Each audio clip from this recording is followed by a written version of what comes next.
Howdy folks, AG Squared here to share something incredibly exciting with you all. Recently in the last month, I hit the milestone of publishing my 100th YouTube video. What a ride it's been. So to celebrate, I'm gonna do a quick toast for this milestone from 0 to 100, and to also celebrate kicking off the journey from 100 to 200 published videos. And for that, I have this very nice Whistlepig Campstock Wheat Whiskey version to toast with you all. And it's totally not 10 a.m. in the morning right now. It's definitely 5 o'clock somewhere. Cheers, friends. Phenomenal. Mr. Beast once said that until one publishes their 100th video, they effectively don't know anything about creating content. And boy, I couldn't agree more with him. Even after my 100th video, I have learned so much, but have much to continue learning. And I hope you all are noticing the quality improve over time as well. In addition to celebrating this milestone with Whistlepig, I'll be doing a couple of things. First, I'll share some high-level statistics and 7 key reflections that I wish I was told when I started my YouTube channel. And secondly, I'll answer 10 questions posted on Reddit's NewTubers community around how to begin one's journey. Use YouTube's chapter capability below to skip around to the sections you are most interested in. And before we get started, even if you aren't interested, thinking about, or actively starting to publish content on social platforms like YouTube, stick around as a lot of these key reflections can be applied in any aspect of life and in other careers and industries. All right, so with that, let's start with my channel's high-level statistics. Oh, hits the spot. All right, let's start with first saying that I published my first video back in May 2023, but I didn't really get into a good publishing groove until around February 2024. It was around that time when I began releasing at least one video each week. Now, fast forward to November 2024, my channel has 180 subscribers, approximately a total of 50,000 views spread across all of my videos, and around 611 likes. But let's go back to February of 2024. Roughly around then, I worked very hard to get to a point where I had at least a 4-week pipeline of videos ready to be published using YouTube's scheduled release capability. Once I published that, my goal was to continue feeding this 4-week pipeline with the goal of finishing one video each week. This is the only way that I can do this while balancing a full-time career in the technology sector as a software engineering manager and also in operating my own real estate business, which I share knowledge and content about throughout this channel. Now here's more statistics on my top 3 watched videos. Video number 1 was my entire from start to finish process for laying down and installing my own luxury vinyl plank. This video got approximately 8,500 views, which translated to around 751 watch hours, a 13% audience retention, also known as AR, and a 4.6% click-through rate, also known as CTR. Now, AR is how much of the video on average viewers watched, and a CTR is what percentage of people clicked on the video when they were shown it. A little bit about these two metrics. These are very important, and most people that are on YouTube are absolutely going to go bananas, flex on these two metrics, and even get to the point where if they're not at a certain level, they're going to get depressed and potentially give up. And the only thing at this time that I'll call out about this is, yes, these are important, but frankly, from 0 to 100, I really didn't care at all about these metrics. I just wanted to get practice and to publish the stuff that I was passionate about.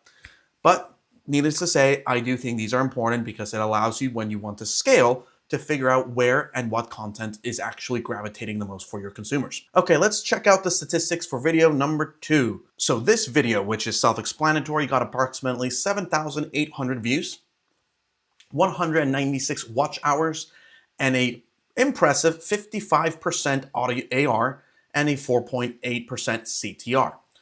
And then the third video.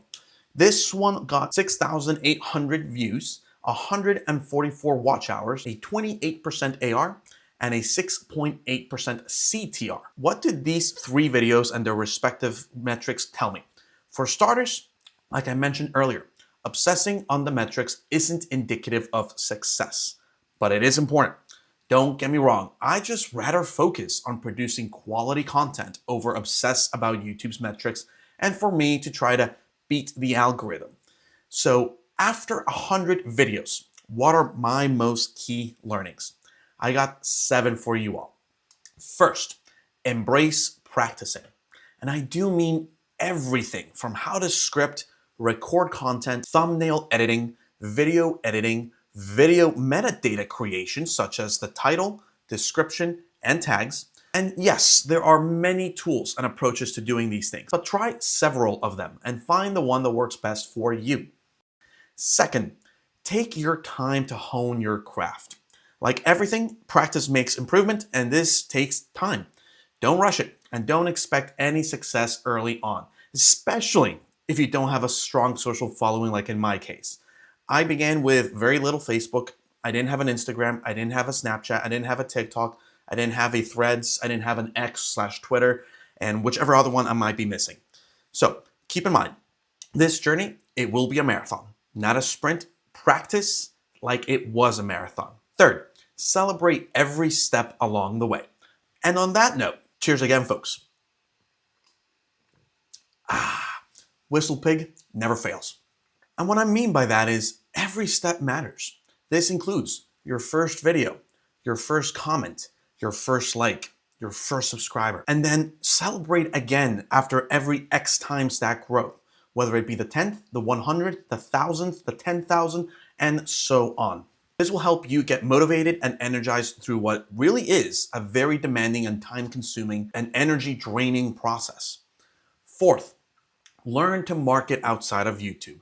And no, I don't mean paid marketing, but find ways to promote your brand and channel on other platforms. Simply relying on YouTube's algorithm, in my short experience of 100 videos, even if you perfect creating search engine optimized SEO titles, descriptions, and tags, it won't be enough. And even if it is enough, you know what? It doesn't hurt to promote in other platforms, feed volume and viewers into your YouTube channel. Fifth, continuously strive to improve.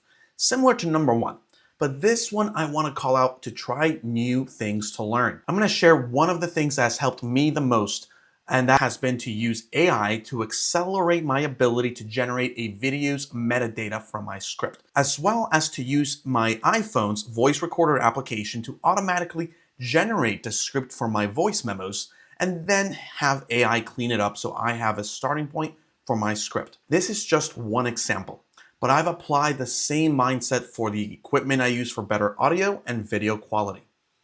6, avoid burnout. And it's easier said than done, right? But unless YouTube is your primary career, prioritize balancing other aspects of your life.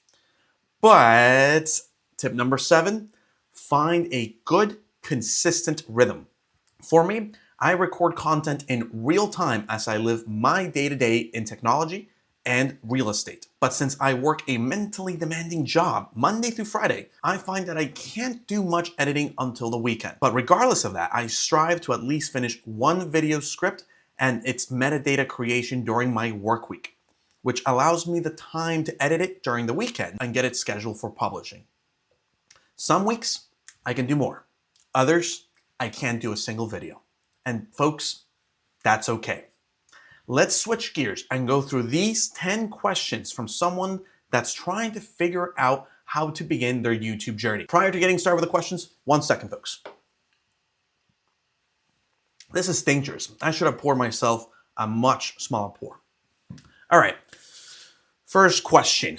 How do you stay on schedule when you're feeling very under the weather or dealing with a very busy life from creating content? How do you commit to your recording and uploads? I shared a key technique earlier, which was to work towards accumulating a month's worth of content so that you can schedule that out in advance. But there is more to this, and that is to distinguish creating content versus editing content. The difference here is editing is where a lot, and I do mean a lot of your time is going to be spent, where you really have to be heads down and putting in the effort. Whereas creating the content, or at least recording the content, is a great way for you to build up a backlog of a lot of different topics, themes, episodes, videos, etc. I recommend to try different equipment techniques to seamlessly capture this content in real time as it unfolds. For me, that was using my iPhone to record voice memos and my iPhone along with a head mount to video record, as well as my laptop for scripting and video recording myself. It's this two-pronged approach. First, having a month's worth supply of content scheduled in advance, and second, continuously capturing content to then have a lot to edit is how I'm able to be resilient when life takes priority over my YouTube channel. Okay, let's move on to the second question. Do you feel more pressure to look polished physically, or do you allow yourself the freedom to go on screen even with bad hair, etc.? Well, folks, let me know in the comments below. Do I look polished now? Do I look polished in my other videos? I'll let you all decide. But in all seriousness, I recommend that you be your authentic self, folks. With that said, be aware that each video will mold your brand. So don't show up absolutely plastered or looking miserable, because you want to exhibit not just that authenticity, but also that passion and energy. Don't feel like you have to dress up just because other people might be dressing up nicer than you are. Dress up only if it strengthens your confidence and feels right to you. Third question, what content did you decide you wanted to make? What did you feel you'd bring different to the table? What a great question. I knew right off the bat that I needed to choose topics that I was knowledgeable in and passionate in. And I came up with the following: technology, real estate, finance, and do-it-yourself DIY projects for the house. The good thing about these topics is that they are part of my life. My career is in the technology sector, and in my real estate business, I apply finance discipline and DIY projects frequently. The other part of the question, what did you feel you'd bring different to the table? Frankly, I didn't really care much about that. I'm not necessarily creating a business where you have to have a competitive product, a competitive differentiator, or a disruptor. That's not what content creation is about, folks. So what I wanted to do instead was I wanted to go on this YouTube content creation effort to share my life's journey, to share how I built a $1.5 million net worth, how I built wealth using real estate, and what qualities, characteristics, discipline, and frameworks helped me get there.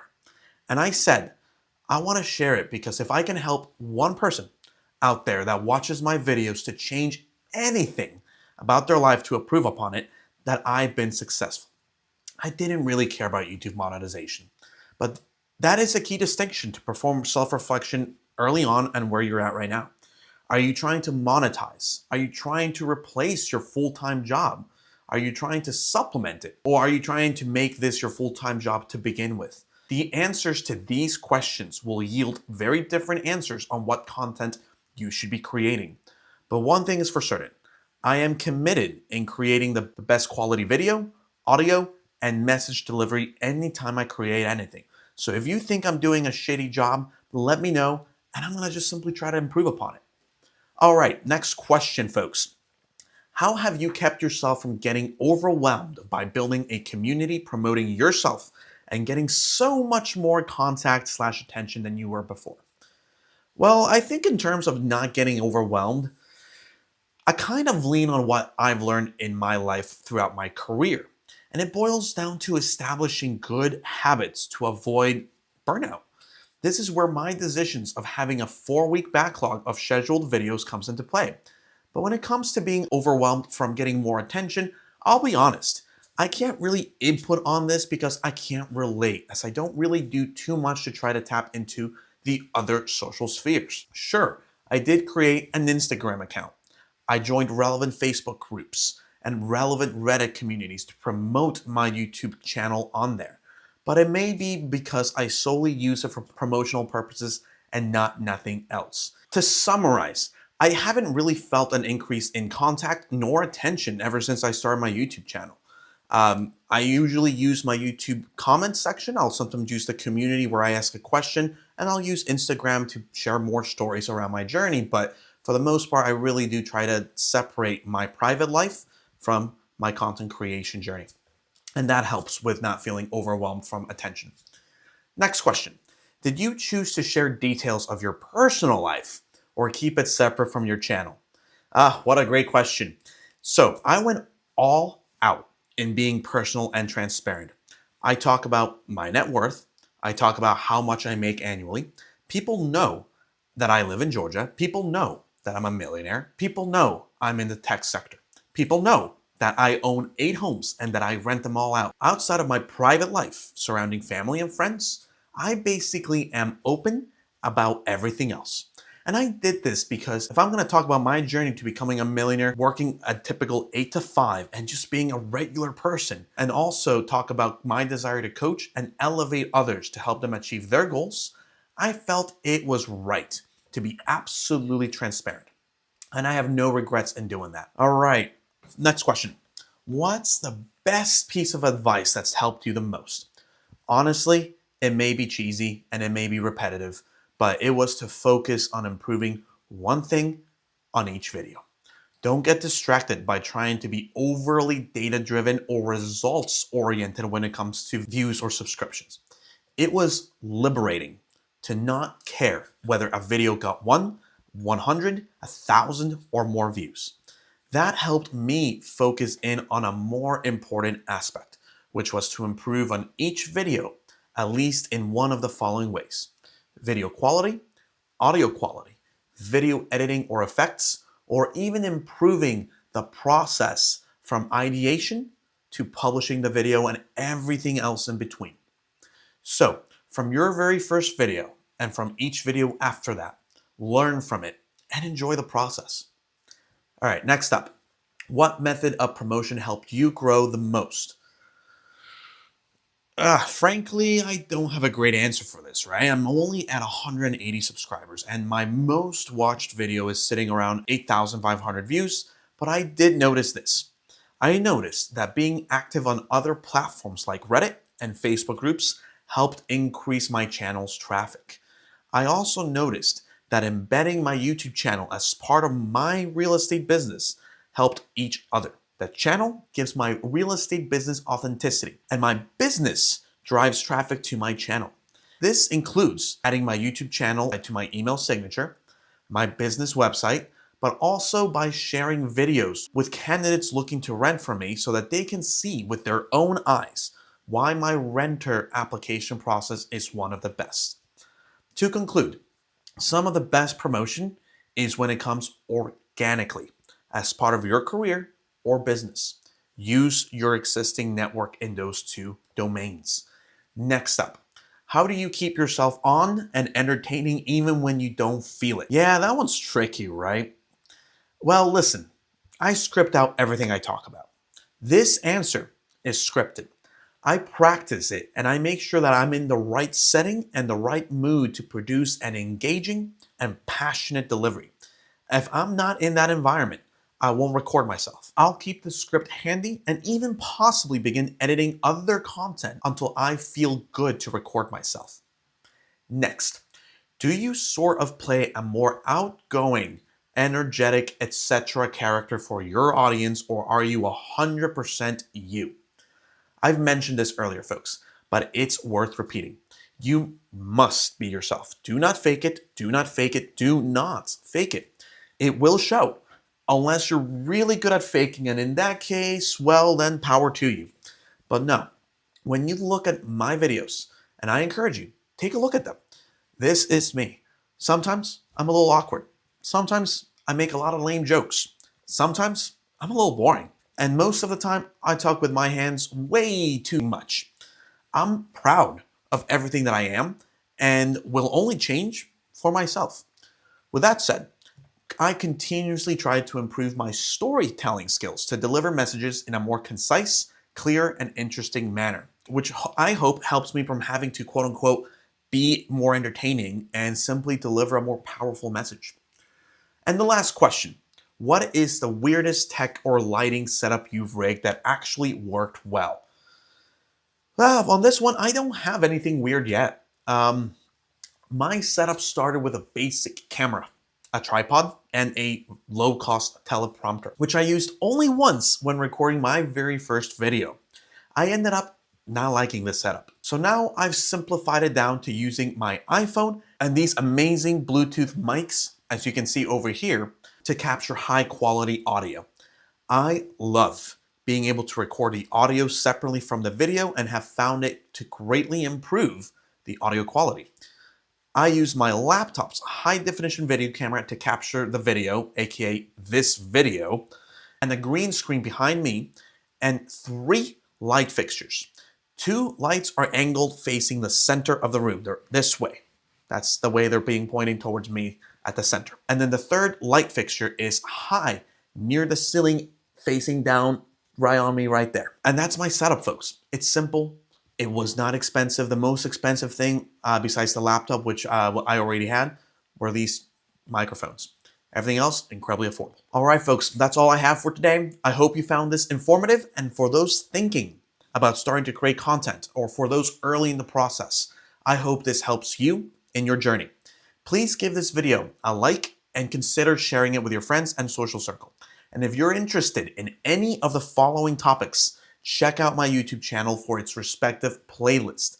Whether it is about DIY, do-it-yourself home projects, real estate, finance, or technology, you'll find something for your interest. And as always, folks, thank you so much for watching. And here's a toast to my journey from 100 to 200 published videos. I hope you come along with me on this ride. Cheers, folks. Fuck yeah.